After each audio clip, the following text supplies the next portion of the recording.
may he give up some of his precious time to advise the current Mayor of London, who is wholly failing on fighting crime. Suella Braverman's explosive remarks about Sadiq Khan leave London stunned. You're not going to believe this. London politics just exploded, and everyone's talking. Former Home Secretary Suella Braverman, never one to hold back her punches, went after London Mayor Sadiq Khan in a way that left even seasoned political watchers stunned. It wasn't just a criticism. It wasn't just another policy disagreement.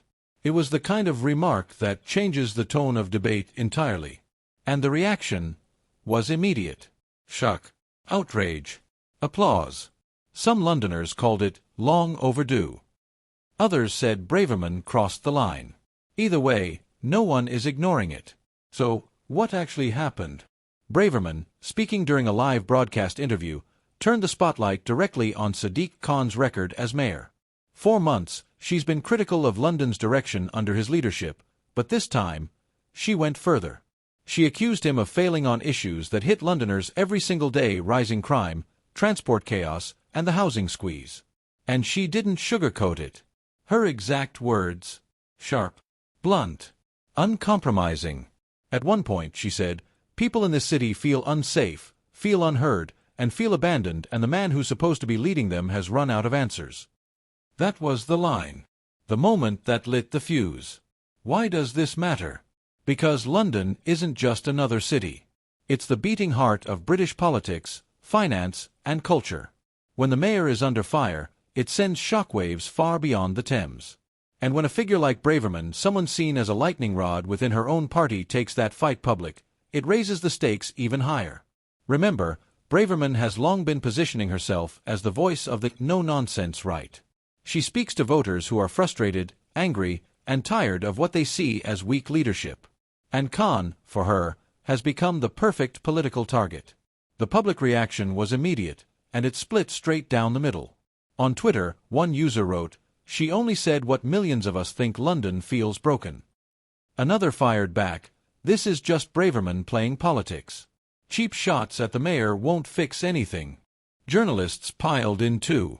One Guardian columnist described her remarks as a deliberate escalation, while a Telegraph writer called it her most brutal takedown yet. And inside Westminster, the whispers are even louder. One Conservative MP reportedly muttered, "She's saying out loud what many of us talk about privately."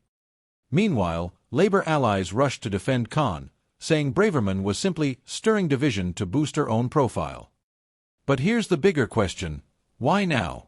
Some insiders believe Braverman is laying the groundwork for her own leadership ambitions. By clashing with Khan so publicly, she positions herself as a fighter, someone unafraid to challenge big names and polarizing figures. Others suggest it's about timing. With London elections always on the horizon and public frustration boiling over transport strikes, rising knife crime, and affordability, she knows the pressure points to hit. And when she hit them, the response was explosive. Let's not forget the history here. Braverman and Khan have clashed before. On policing, on immigration, on free speech. But until now, those clashes were political skirmishes. This moment felt different, because it wasn't just a debate over statistics. It was about trust, about leadership, about whether Londoners believe their city is heading in the right direction. And that's why people are calling this moment a turning point. London has always been a city of extremes. Wealth and poverty side by side. Tradition and change constantly colliding. Leaders who thrive here often walk a tightrope between progress and security. Khan has argued that his policies have made London safer, greener, and fairer. His allies say he's steering the capital through challenges no mayor could easily solve. But Braverman's critique taps into raw emotion: fear about crime, frustration over transport, and despair over rent and housing prices. And in politics, emotion often wins over facts. So, where does this leave us? Braverman has fired her shot, loud and clear. Khan now faces a choice: ignore her or fight back hard. If he ignores her, critics will say he's weak. If he fights, he risks keeping the story alive for weeks. For Londoners, the real question is bigger than Braverman versus Khan.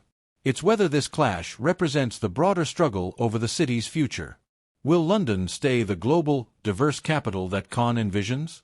Or will frustration push voters toward politicians like Braverman, who promised tougher measures and a sharper break from the past? Either way, this is not going away anytime soon. Because moments like this, when a politician says something so raw, so unfiltered, they stick.